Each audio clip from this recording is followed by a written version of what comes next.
Hi, everyone. Welcome to the weekly webinar of Clearing with Claire. And you can find me at clearingwithclaire.com and also on Facebook at facebook.com/clearingwithclaire. Today, I have a really special guest, Manish Chandra, and Manish is an Ayurvedic practitioner. So let me tell you a little bit about Manish before we dive into talking about doshas and how you can know what your dosha is and how it applies to life. So growing up in Nepal, Manish was exposed to Ayurveda from an early age, creating a foundation for his deep connection to this ancient healing wisdom. He has been studying Ayurvedic medicine for the last 10 years, graduating from Mount Madonna Institute College of Ayurveda in 2009 as a National Ayurvedic Medical Association certified Ayurvedic practitioner. He completed his thesis review and comparative analysis of Ayurvedic literature regarding, and correct me on my pronunciation of this, Manish, the Achar Rasayana. Achar Rasayana. There you go. With regards to the modern lifestyle, earning a Master of Arts in Ayurveda in 2011. In addition, Manish is passionate about making the wisdom of Ayurveda available through giving public talks, hosting workshops, and making presentations to school-age children. Manish's effort as an Ayurvedic practitioner brings you closer to your true self by guiding you through changes in diet and lifestyle. He's also a Reiki practitioner, a student of yoga, and a tour coordinator to Nepal. And I also want to say that Manish is the founder of the Santa Cruz Ayurveda Center. Welcome, Manish. Thanks so much for being here with us today. Thank you, Claire. Thanks for having me. I'm really excited to talk to you about doshas because when we worked together previously, it really enhanced so much my knowledge of myself, understanding my dosha and that of others, and also being able to know like where and how I was out of balance with my dosha and how I could get back into it. So tell us, what is a dosha? Dosha is, people, always there's a confusion between dosa, D-O-S-A, which is South Indian food. Which is a delicious wrap. Exactly. And then the dosha, H-A, dosha is an Ayurvedic term, which basically explains your individual body and mind constitution. In Ayurveda, we have a unique constitution that it's just like a blood type or a DNA type. So each person has a unique constitution, and primarily we have Vata, V-A-T-A, Vata, Pitta, P-I-T-T-A, and the Kapha, K-A-P-H-A. Those are the three major constitutions. So normally there are three types of body type, three types of mind type in Ayurveda. So that's what we're talking about. So when we understand the dosha, you really understand yourself. So if you were to follow certain guidelines for like your based on your constitution, some of the food and the herbs and the lifestyle, we tend to find that balance and harmony. Awesome. Yeah, I know that just understanding a system like Ayurveda has been so helpful for me because, and I know a lot of people experience this too, you hear a lot of things like, this is healthy, that's healthy, but you know that one size doesn't fit all. Right. So tell us more about the specific doshas and how we can identify which one we fit into. Well, so your question was how to identify which dosha you are? Yeah. Well, is that something that you could do for yourself, or do you need to see a practitioner? What are some of the features? There are a couple of ways of doing it. One is the best way to find your dosha is to consult with an Ayurvedic practitioner in your area, right? Because the reason I'm saying that is besides the health history, it would be more accurate if the practitioner can see your pulse and look at your tongue. So he can do some kind of, he or she can do like some kind of body like analysis, like a physical observation, right? That is not present when you are just filling out the questionnaire online. There are so many different questions you can fill out online. You can find your dosha, which may not be accurate until and unless a practitioner can see certain signs in your physical appearance, like your face, your skin, you know what I mean? All those are not necessarily visible without seeing a practitioner. Yeah, that makes sense, because I know that sometimes actually symptoms that may be imbalances might present themselves, and you might say, oh yeah, I'm like this or I'm like that if you're filling out the questionnaire, but that might actually not be representative of your true dosha, but maybe some more imbalances that you tend towards. Is that true? Yeah, absolutely. Do you remember, by the way, I just want to go back and when you and I were working back in the days when you used to live in Santa Cruz, we did your complete analysis of dosha, and you're following certain like a dosha. Do you remember what your dosha was? Yes, Pitta. Pitta, right? So I wanted to talk about that. Since you being a Pitta dosha is made out of fire and water element. So whenever the Pitta elements goes out of balance, you tend to see a lot of the skin issues. The skin conditions it's almost like a weakness, if you will, for Pitta individuals, right? For Vata individuals, if you're primarily Vata dosha, the weakness is always associated with your colon area. So there's a lot of constipation, gas, bloating.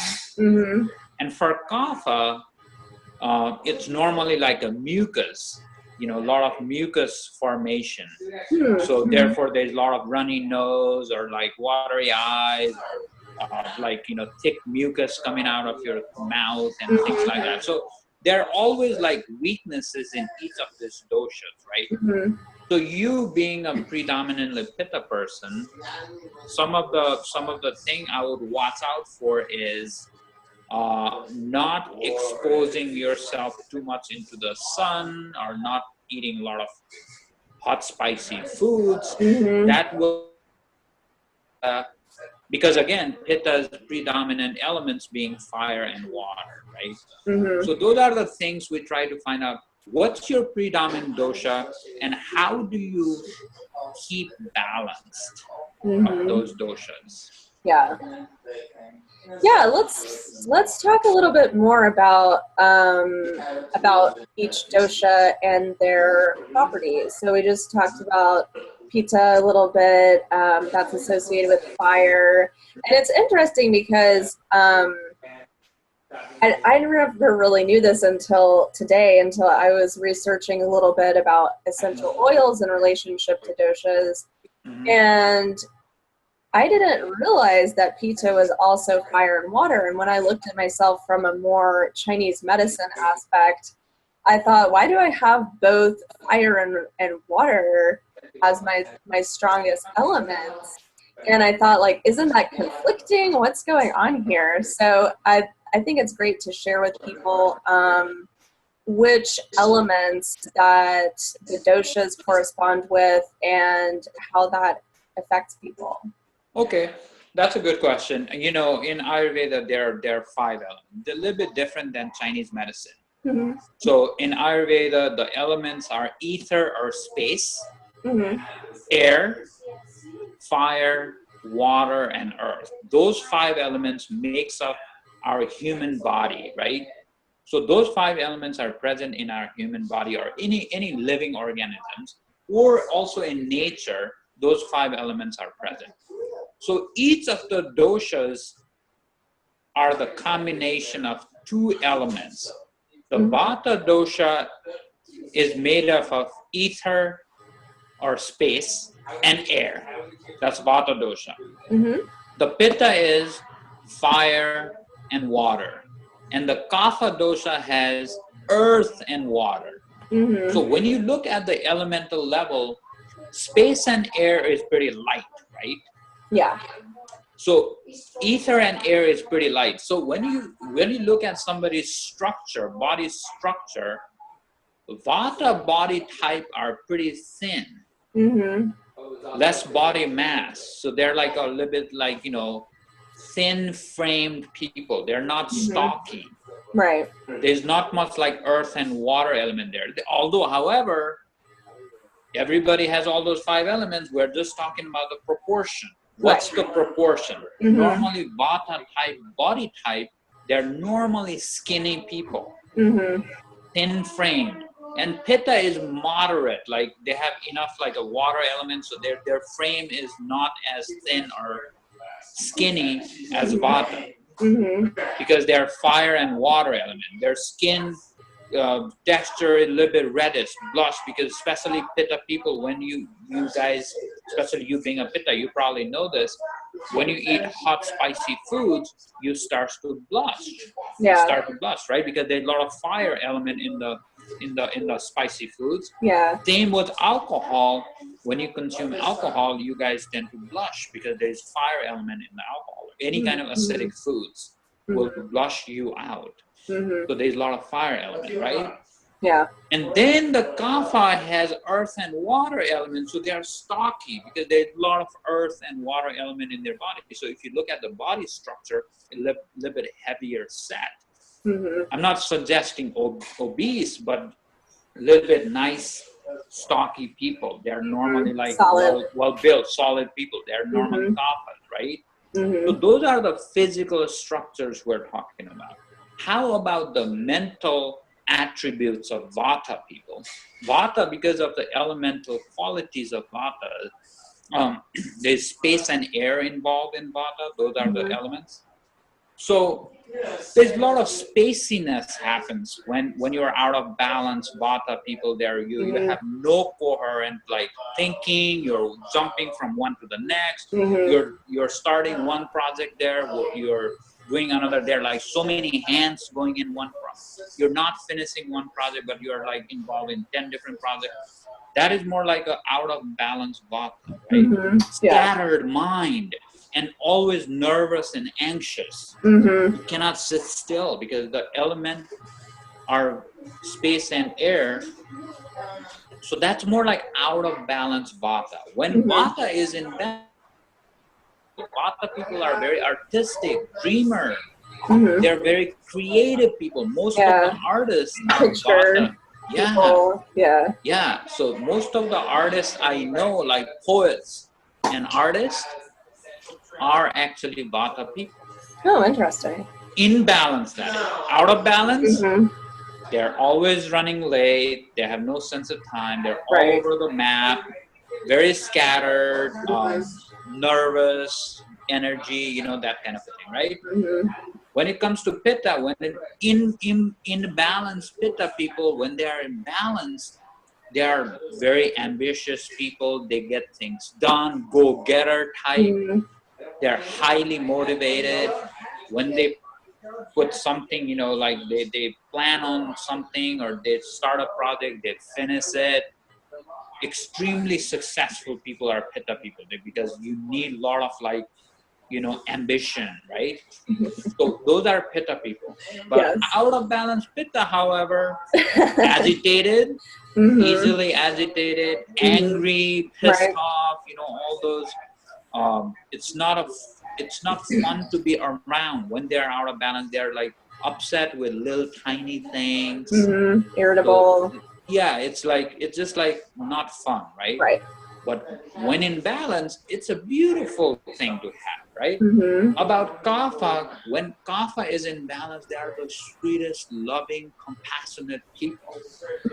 Really loving. You can trust Kapha people. They'll do anything if you are their friend, right? Really loving, but out of balance, they're lethargic, like they just like don't want to do anything, lazy because they're a little bit heavier in set if they're out of balance, right? So they don't want to do anything, lie around, do nothing, a little bit depressed perhaps, not motivated, you know what I mean? So that's more like out of balance. So each of these doshas have imbalanced qualities and out of balance qualities. So in Ayurveda, what we try to do is once we understand your dosha, we try to balance your predominant qualities so you are like living to the fullest rather than going nuts. Yeah. Not bad. Yeah. That's great. Yeah, I love hearing about the doshas and just looking at it as just in or out of balance, and where we can look to come into balance with things. And I know that something that you work with a lot is the nutritional aspects and dietary aspects, in addition to the larger lifestyle factors. So what are some of the ways that, you know, when people come to see you and you see that they're out of balance with their home, their natural dosha, is out of balance. Yeah, what's usually your approach? The approach here is first to understand their dosha, their predominant dosha, right? What is their constitution? Once we find their constitution, then we look into what is their current state of imbalance, right? So then we address those current state of imbalance through diet, lifestyle, and herbs, like you're talking about earlier. So for example, let's go through the three doshas, right? So if Bata individual comes to me, and then, you know, we have a consultation, and then we realize this person's Bata dosha is out of balance. So what we need to do is we need to look into the qualities of Bata. Bata has like the qualities of rough, dry, cold. Those are the major qualities: rough, cold, dry qualities. So we basically need to do opposite of those qualities. In terms of food, we're choosing opposite of dry is moist, opposite of cold is warm, you know what I mean? Opposite of rough is smooth. So basically we just have to do the opposite qualities of the foods we need to be doing to balance them. So for example, let me give you some of the examples. So if somebody has an out of balance Vata, or their Vata is out of balance, we want to give them warm cooked foods.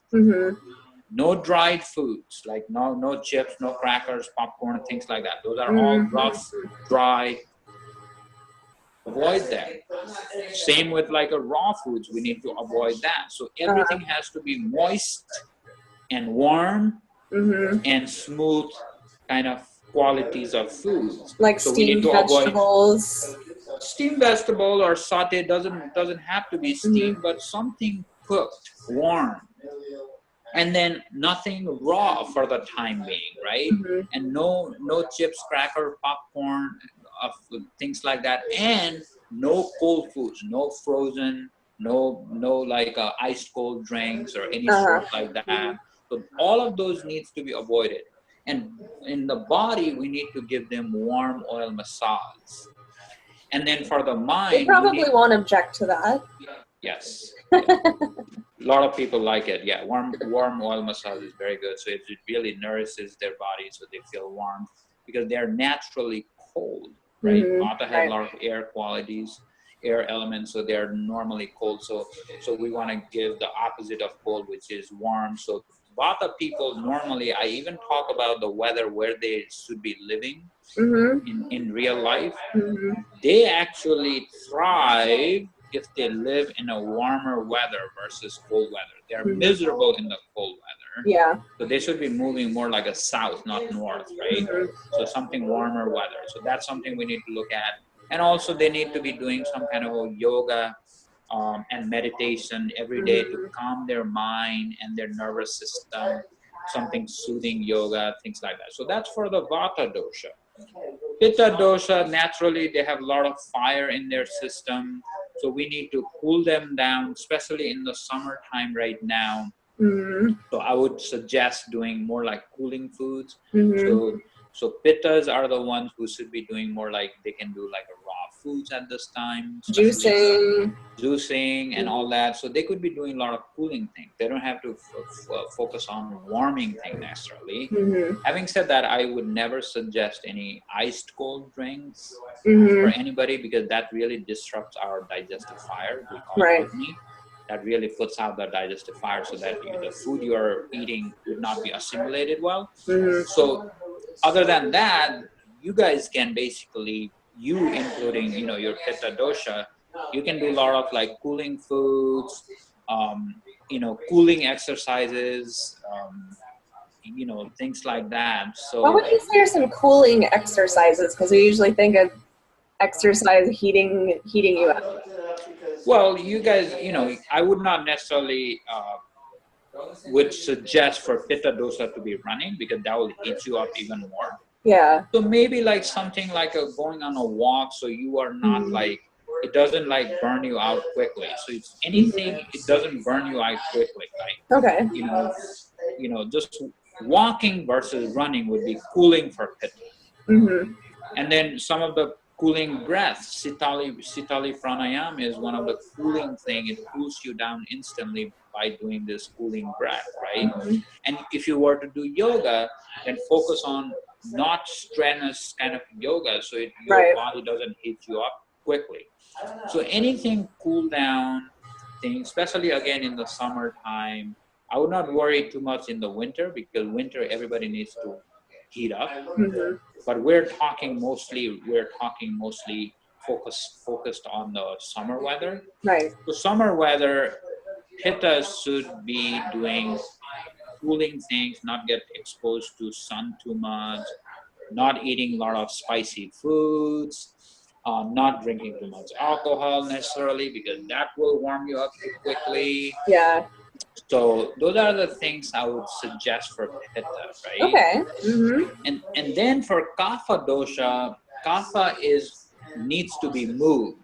They need to move, otherwise they'll be, you know, lazy, sitting around and watching TV and whatnot, doing nothing. They're happy doing that. So they need to be moving all the time. They So is running better for kaphas? Yes, absolutely. Running they need to sweat. Mm-hmm. They need to move their body all the time. Unlike pitta, they need to move their body. Mm-hmm. I'm not suggesting pitta should not exercise, but just like less rigorous exercise. Mm-hmm. So therefore, kapha needs to move. They need to eat like less heavy foods, not deep fried, not like heavy dairy should be avoided for create a lot of mucus, because their digestive system or their digestive fire is not as strong as pitta. Mm-hmm. So they need to focus on less heavy foods. Okay, so not eating a lot of meat, not eating a lot of potatoes, not eating a lot of dairy, Mm-hmm. not eating a lot of, definitely not like fried food, deep fried foods, things like that. Everything in moderation, but a little bit less heavy foods, light foods for kapha people, right? Yeah. And then exercise wise, definitely they need to move a lot. Yeah. Yeah. So each dosha has a different game plan to find the optimal balance. Mm-hmm. Yeah, that's great. I think that gives an awesome overview of understanding, where people might stand with the dosha and how we can really work with that naturally. And sometimes that it's not always the most intuitive thing, because you might think, like, I know I'm fiery, I'm pitta, let's go running. Yeah. And you might, because you feel that internal drive, so you might feel like, oh, well, that's my natural state, but really you're kind of headed towards burnout. So I love knowing, having this information that really helps to keep you better in balance and flowing with your own natural cycles. Yeah, let's examine yourself, Claire. You just suggested like you're a pitta dosha, right? Yes. So do you like to go run and then do all these things because you're always fired up? Yeah, in a way. I don't I don't love running actually as exercise, thankfully, but in my life, I do feel that I'm running a lot and probably too much. And You cannot stop. You cannot yeah, sit idle. exactly. I feel like I need to be accomplishing something to be like breathing and Yeah. so that's just as you said, like a moderate or more kind of like yin or restorative yoga. Restorative yoga. Yeah. Restorative yoga for pittas is so amazing. Restorative, some of you do not know what it is more like relaxing form of yoga. You won't be moving as much as like vinyasa or hatha or kundalini or so forth. But you will be doing more like a relaxation kind of style of yoga is really good for pitta dosha, right? Your body moves, but not vigorously. Yeah. Yeah, it's similar to, I mean, I also feel like you were talking about Bata needing something centering and calming for their mind. I feel that way too, that yoga is the best things for me to get that and for me to slow down and remember kind of what matters to me in the bigger picture rather than hitting the to-do list. Awesome. Yeah. I know that you had a recipe to share with us. And before we got into that and you sharing your facial oil recipe for the different doshas, I just wanted to talk about some essential oils that are great for each dosha that are balancing, just with what you talked about. For Vata dosha, some essential oils to look at are the ones that are more grounding. So some that a lot of people love, lavender. It's soothing, it's calming, it has a lot of great health properties to it. It's great for getting a restful night's sleep as well. Another one that's really grounding is the On Guard. That's the immune system blend. It's very supportive to your immune. It has clove in it, which is also warming, like you talked about. One of my personal favorite oils is the Balance blend itself, which is a very grounding blend. It has spruce in it, which is, you know, that very strong, like tree, very grounding, calming, centering oil. And oregano is also, it's another warming oil. It's something that you can use in your food. And that's another great immune support for Vata. For Pitta, some of the oils that I've really enjoyed using too, that are more cooling, are the peppermint. Really, it's super cooling and also very supportive of digestion. Like we were talking about, like keeping that fire going inside you, but not too out of balance. Digest Zen from doTERRA is another great blend. It has peppermint in it, but it also has ginger, a lot of great things that are very supportive to the digestive system. That also has cardamom in it, which has a lot of great properties. And another one for pitas is cilantro, and cilantro the emotional aspect of that is known for helping let go of needing to control things, which is another kind of pita thing that I deal with. You know, you want everything just so and perfect. And the doTERRA Purify oil has cilantro in it, and this one is great to use in your diffuser for purifying the air and for also just like kind of letting go and chilling out a little bit during the day. And some great oils for kapha. doTERRA actually has a motivation blend that can help get kaphas moving. There's also this, I love this blend, it's Elevation. This is a joyful blend. It has Melissa in it, which is just an amazing, amazing oil. It has ylang ylang. It has sandalwood, which is another great one for kaphas. And that one is very uplifting. So that helps get the motivation going. I also thought the metabolic blend for kaphas, Slim and Sassy is a metabolic blend, and it's warming. It has grapefruit, lemon, peppermint, ginger, and cinnamon in it. So that's a great one that, because of the doTERRA purity, that you can ingest some of these oils. Slim and Sassy is one of the digestible oils, and you can just put a couple drops of it in your water to help boost your metabolism, and maybe go for a run if you're a kapha. That's awesome. That's great. That's great. Thanks for sharing that. Yeah, I love, the oils are great because they're very accessible. You can use them topically, you can diffuse them, just smell them, or even, like I said, ingest some of them. And a lot of them are great for skin. I don't know if lavender particularly is really nice for skin. Frankincense is one that's great for your skin, but I'm excited for you to share with us. Yes, you'll be excited. Yes.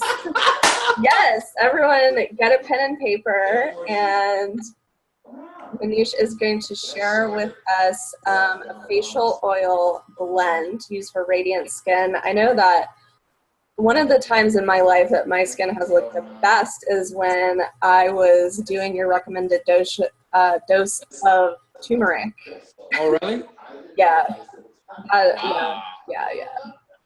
So I've got to get back into that. But yeah, the turmeric. Well, you'll have to move to Santa Cruz first.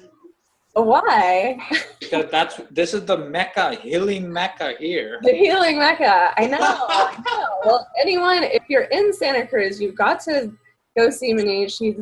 You're still in the Nourish office, is that right? In downtown Santa Cruz, yeah, next to Nourish. Downtown Santa Cruz, next to Nourish Yoga Center, in a beautiful Spanish-style building. So if you're in that area, go check them out. Do you ever do distance consults, Manish? Yes, I do. Actually, we do have several, like one in Washington, D.C., several in the Bay Area. So, yeah, people don't have to, come to the office. The only thing we will be missing out is doing the pulse analysis and the tongue.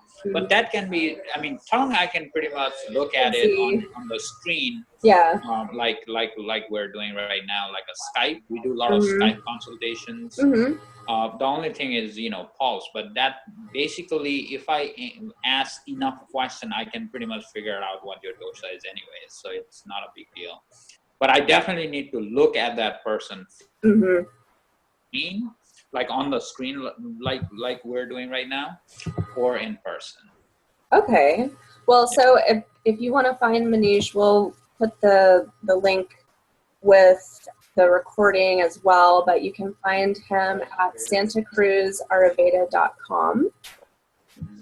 And let's hear about this facial oil. All right. So are you guys ready for the facial oil? Yes. So those of you who are Bata dosha, this is how you'll make the facial oil. Okay. So 2 ounces of either the base oil, but this is the base oil, either sesame or avocado oil. That's the base oil. 2 ounces. Okay. 2 ounces of either sesame or avocado oil. And then you'll add 20 drops, and you can choose either rose or lavender or frankincense or rosewood essential oil. One of those. Yeah. Okay? 20 drops again of either rose or lavender or frankincense or rosewood. And then 1 teaspoon of either wheat germ or vitamin E oil. I like to put vitamin E oil myself. Nice. Is the wheat germ, if you do the wheat germ in there, is it also exfoliating? Or? Yeah, exactly. So those are the 3 ingredients. It's pretty standard. Because lots of people are rough, right? Yeah. These are the 3 ingredients. Did you get that clear? Yes. So 2 ounces of base oil, either sesame or avocado oil, and then 20 drops of either rose, lavender, or frankincense or rosewood, one of those, and then 1 teaspoon of vitamin E oil. That's for Bata dosha. Can you do a blend if you want to do like half lavender, half frankincense, or? Sure, you can do that. Yeah, you can do that. So maybe you can do 10 drops of each. Yeah, that's a good one. Yeah, you can do that. So for pitta, again, 2 ounces of either the base oil is sunflower or coconut oil for pitta, because both are cooling oil, okay? Because Vata, we're using warming oil. This is cooling oil. 2 ounces of either sunflower or coconut oil as base oil. 20 drops, you can choose here, either bergamot or lemon or peppermint or grapefruit essential oil. Ooh. Okay, I one love of those. all those. I want to say too that for people to be aware, I mean, I know at least doTERRA oils that I use are super potent, but I do want to give a caution. If you're going to use this oil on your face, you might want to focus on doing it at night because you can have photosensitivity from those citrus oils. But they smell wonderful. I have recently got bergamot oil. It's lovely. It's a lesser known citrus, but it's a new favorite of mine. Awesome. So 20 drops of, again, it's either bergamot, lemon, or peppermint, or grapefruit. And then again, 1 teaspoon of vitamin E oil on that. Okay. Okay. Can you get, is vitamin E oil available like at any health food stores? Health food store? Is there anything to look for when you're buying that? Well, I don't know. You know, here in Santa Cruz, I go to you have the best of everything there. Yeah, so I haven't bought in conventional stores myself. I'm sure you can find it, but you just ask for vitamin E oil. I think most of the stores will carry it. That might be even Whole Foods probably. Oh, they have it. They have it. Yeah, in their vitamin section. Yeah. So let's talk about now kapha dosha. Okay, the kapha dosha is, again, 2 ounces of either almond or olive as your base oil. Okay. 2 ounces of either almond or olive. And is that more warming or cooling or? Both? This is like not heating like a Vata. This is warming because, again, if you look at the elements of kapha, it's earth and water, right? So they're normally on the cooler side, not like Vata. It's on cold. Okay. But in cooler side. So we're still using a little bit of warming but not heating oils. Okay. So either almond or olive oil, 2 ounces again. 20 drops of either rosemary or jasmine or myrrh or holy basil, which is tulsi. Ooh. Okay. Yeah, actually, I don't think doTERRA has. They have basil, but I don't think they have tulsi, and I wasn't even sure if that was available as an oil. But that is something that you can get. Well, I haven't gotten from doTERRA, but I have seen it around here in the market. Yeah. Yeah, because I love tulsi. Yeah, for sure. Tulsi is a good one, but if you do not have tulsi, you can either use rosemary or jasmine or myrrh, one of those. And again, the last ingredient is 1 teaspoon of vitamin E oil again. Okay. So those are the 3 ingredients. So based on your dosha, your skin type, so how do you then, the question comes in, how do you know what skin type is yours? Right? I know my skin screams pitta because it's, prone to having issues and I have redness. Like you said. So yeah, you know about your pitta type of skin. Normally Vata skin, when you look at them, it's a little bit dry. Okay? So dry or very dry skin is normally it's Vata skin because there's no water element. They have water element, but not like predominant water element, right? It's space and ether. Ether and air. So there's a lot of drying elements there. Right. So their skin is normally dry. So if you are one of those, then you can safely use Vata oil. and also somebody who consistently run cold, their body temperature. You know how their hands and feet are always cold? Yeah. So those individuals are probably Bata safe, right?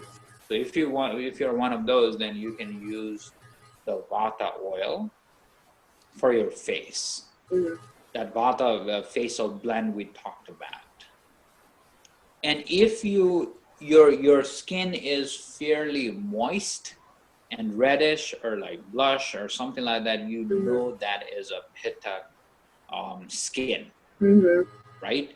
And sometimes you may have some blemishes. Pittas normally have some kind of blemishes, like either like pimples or a little bit of acne happening or some kind of skin blemishes, right? So that you know that's a Pitta type of skin. Because Pitta has fire and water, so there is some water elements. It's not completely dry at Vata. Right.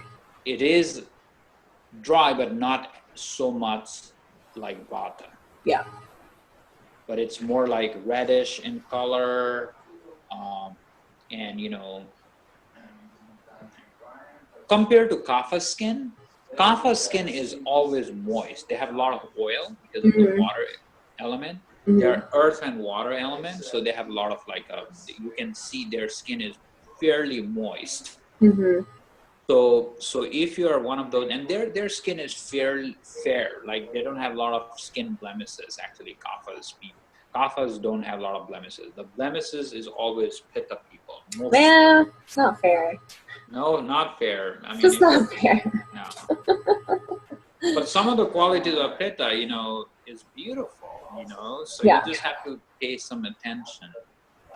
Yeah. So how do you recommend? I mean, especially if people do have a more moist or oily skin, they might think like, oh, I don't know, am I going to put, or Pitas, to think like, am I going to put this oil on my skin? Am I going to break out? Like, how does that work?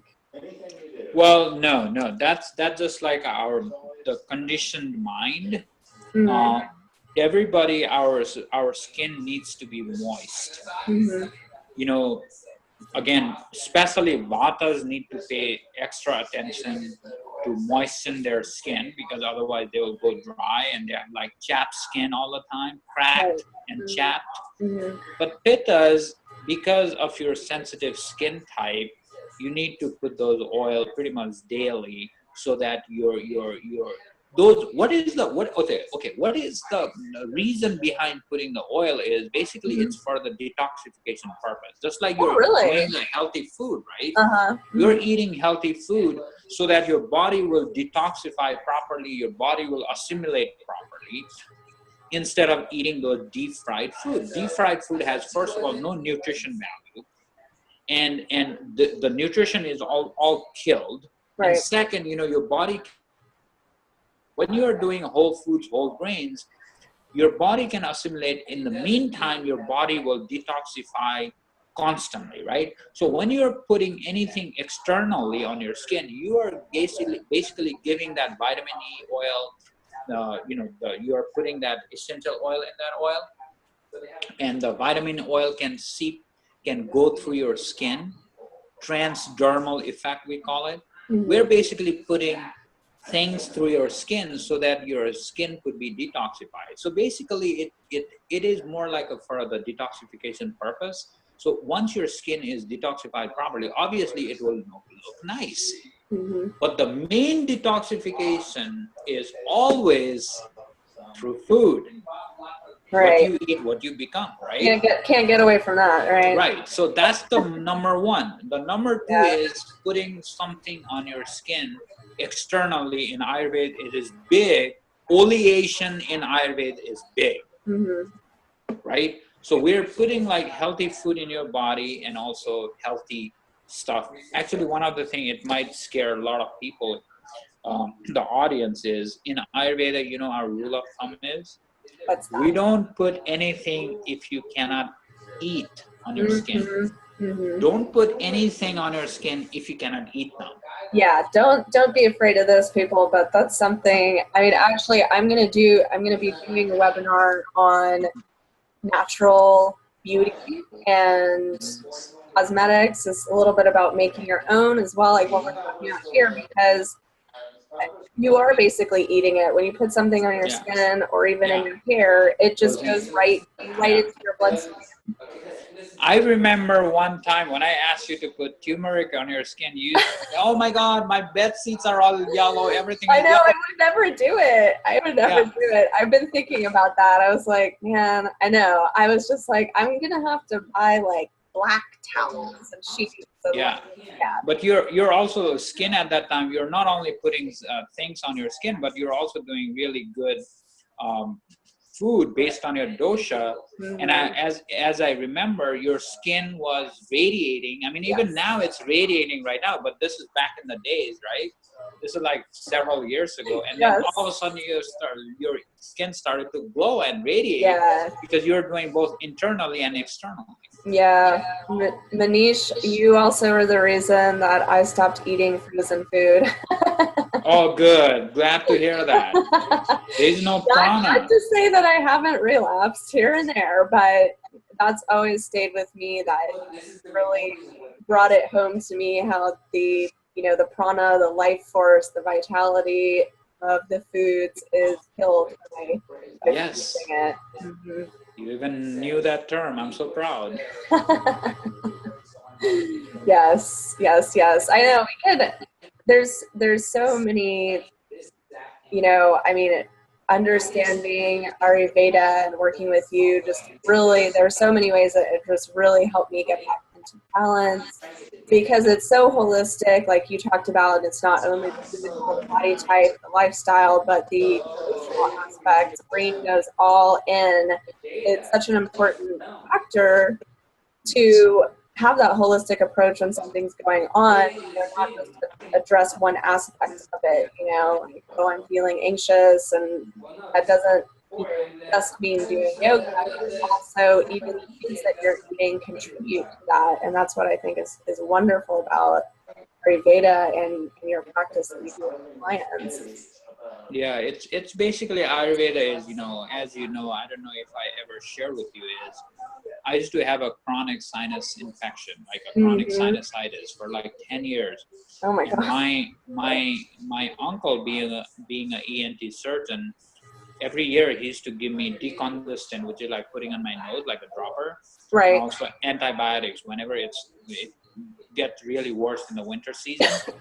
And it never really cured that issue. It only like pushed it away. It would go away, and the next season it would come right back, right? Right. So finally, I started studying Ayurveda, and then finally with Ayurveda, I was able to cure my sinusitis for good. So it hasn't come back in since 2008. That's when I went to school. That's when I went to school. So now it's been 8 years. I haven't had sinus. It really cured. What Ayurveda does is it really addresses the root cause. So it really eliminates the root cause. So you don't have this recurring situation, right? So I really, it's hard sometimes, but I try to live Ayurveda in a daily basis. People might think it's not that hard, like waking up at a certain time of the day, going to bed at a certain time of the night, like having a certain routine, and then doing some yoga, meditation, or pranayama, or exercise of some sort, so your body can move, so your lymphatic system can, release toxins from your body, when your body is moving. And then also having a healthy lifestyle, trying to implement whole foods, whole grains into your life. And then also hanging out with sattvic. Sattvic means like-minded people, right? Hanging out and having that association, networking with those like-minded people, so you're not always sucked in, you're not drained from that. You're always like learning, and almost they're becoming your teachers, Yeah. Yes, I love that.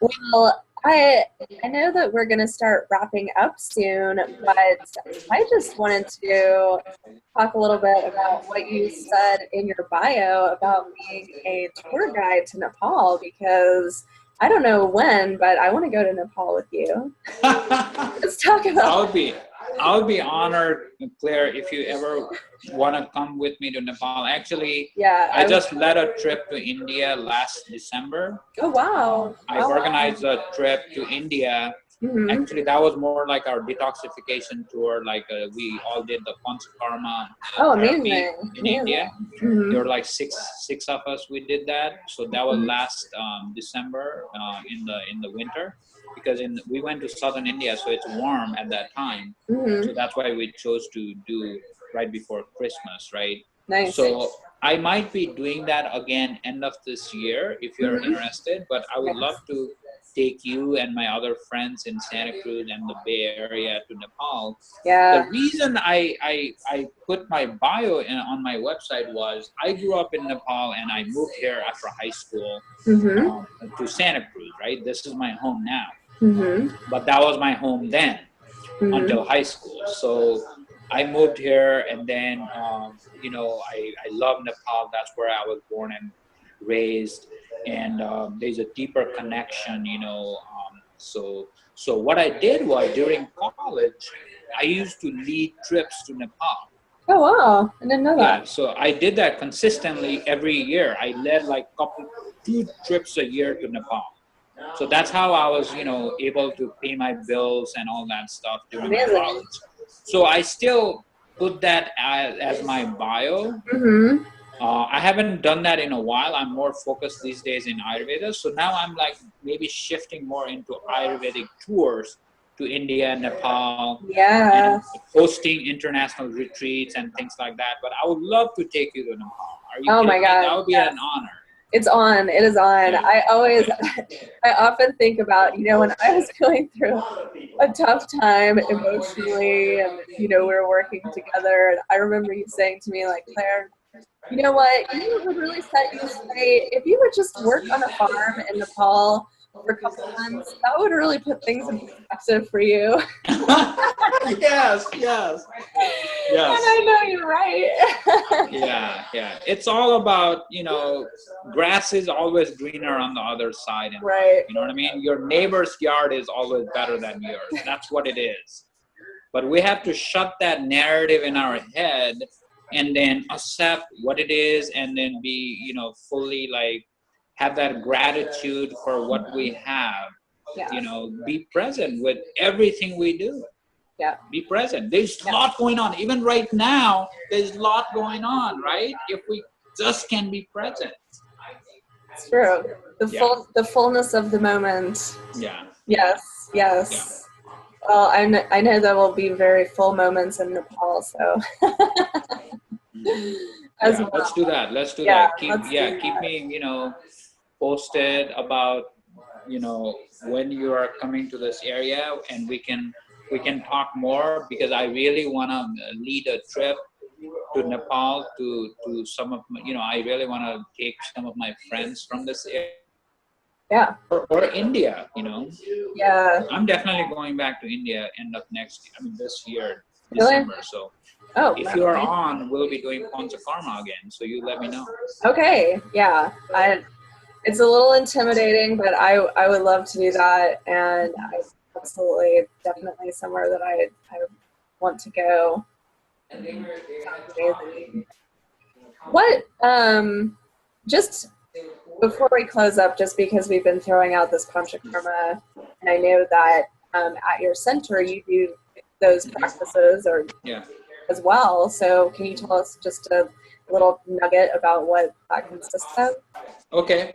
Panchakarma is a detoxification therapy. So what we do is obviously undigested food, undigested emotion, undigested feelings are all stored in our fat cells when we do not process them, right?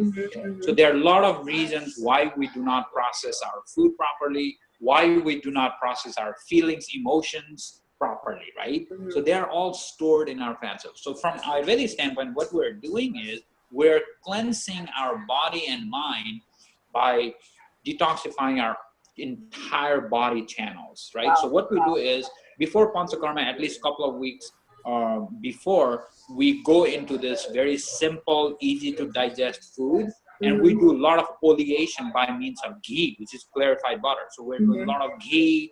We're doing a lot of Ayurvedic staple called khichdi, a lot of greens. Very easy, simple food to break up all those gunks in our body and the channels, which is basically stored around our intestinal lining. There's a lot of fat. That's why whenever we gain weight, that's where we see our weight like a belly area. Yeah.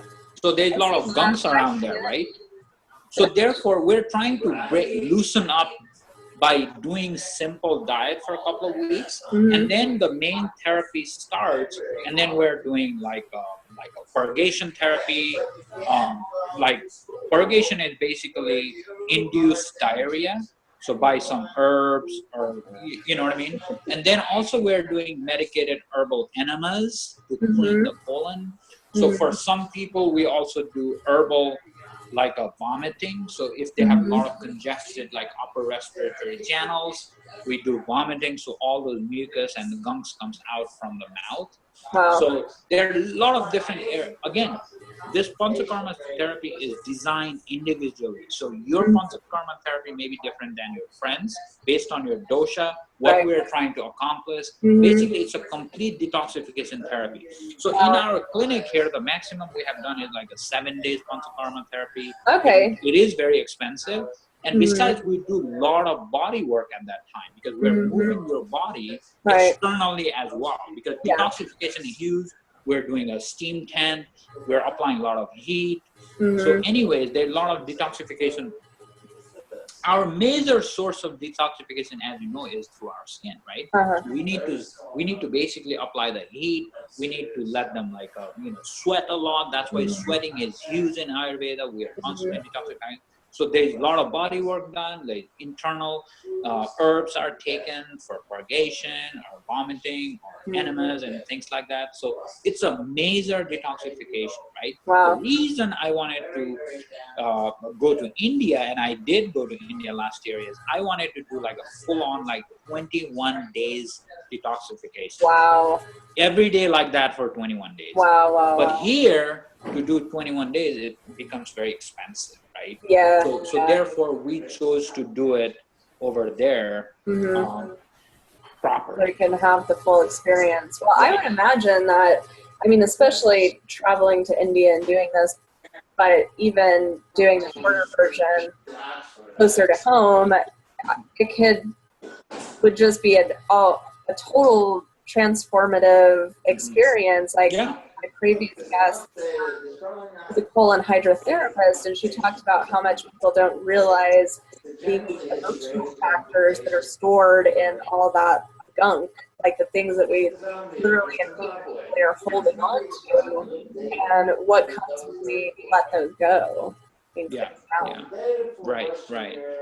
So Panchakarma in a nutshell is basically a major Ayurvedic detoxification. What it is. So if you feel called, again, I definitely would like to take a trip again to India this end of this year. Yeah. And southern India, that's the best time to be there, is in the winter months, like December time. So it's warm. You don't want to do Panchakarma when it's cold. So that's why we chose to be there at that time. And then in the summer months, you don't want to go to India. It's very hot. Yeah. So anyways, that's what Panchakarma is in a nutshell. You can do mini Panchakarma, like 3 days, 5 days, 7 days. Doesn't have to be 21 days. I haven't done 21 days in the US. I've only done like 7 days in the US in my office here. But in India we did 21 days and everybody loved it. One of my clients, there were like 4 clients and a couple of friends in this trip. Actually 3 clients, 3 clients, 3 friends in this trip, right? So one of my friend in this trip had a complete psoriasis on her back, and it's completely, she said 90% gone. Wow. One of my client had like a gluten intolerance, and she started eating gluten. Really? I'm not kidding. So all these things can happen because the accumulation of toxins in our body. We call it in Ayurveda ama, right? Ama is undigested foods, undigested emotion, undigested feeling, which is stored in circulation. Especially it actually stored around your intestinal villi or intestinal wall. Wow. That's where it's stored as like a fat cells, right? Yeah. So we're really cleansing that. And then the reason we do ghee a lot around that time is ghee is fat soluble, so it's basically extracting all the toxins, you know, bringing them into your hollow organs. From the hollow organs you are purging, either through purgation, like a diarrhea or vomiting, or from enemas. Wow. So that's why we do so much ghee. You're doing basically 3-4 tablespoons of ghee every day around that time. Yeah. So if you like butter, you'll like Panchakarma. Yeah, butter, your ghee is not exactly butter because that's why we call it purified butter. The bad fats are already taken out. All the gunks in the butter is taken out. That's why we call it purified butter. One of the best source of healthy oil out there. Best source, without a doubt.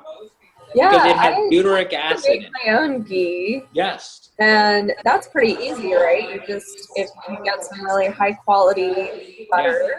Unsalted butter.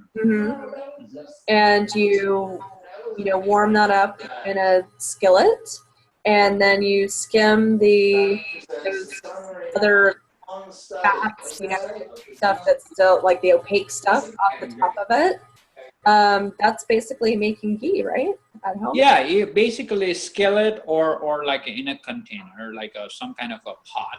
It doesn't have to be a skillet. It could be like a cooking pot, and then you basically warm that butter in a very low temperature, low heat, for about half hour, 45 minutes, and then it stops crackling because there is some water content in the butter. So once it stops crackling, all the water has evaporated.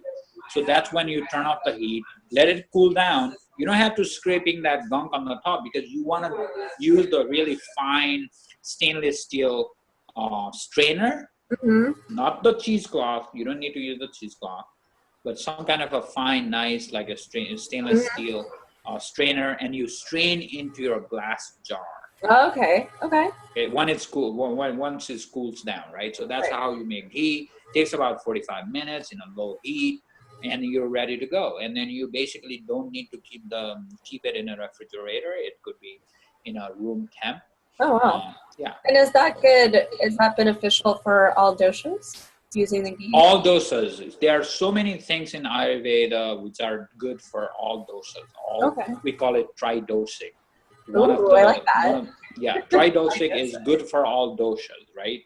So it's Bata, Pitta, and Kapha is really good. Same with like ginger or turmeric. Those are good for all 3 doshas. Nice. I like that. I like this new vocab word. Well, thank you so much, Manish. We've covered so much: what our dosha is, how to make a facial oil for our dosha, how to get ourselves into Panchakarma in India with you, and how to make our own ghee. This has just been awesome. Thanks for having me, Claire. It's a pleasure. It's been a long time since I saw you here. Yes, I know. I'm due for a visit up there for sure. Yeah. At least in a virtual reality, we got to see each other and hang out for a minute. Yes, modern times got us together. Well, thank you so much, everyone. You can find the link to Manish's site in the comments or links below, and definitely check them out and make sure to make your facial oil. All right. Have a good night. You too. Thank you, Manish. Bye.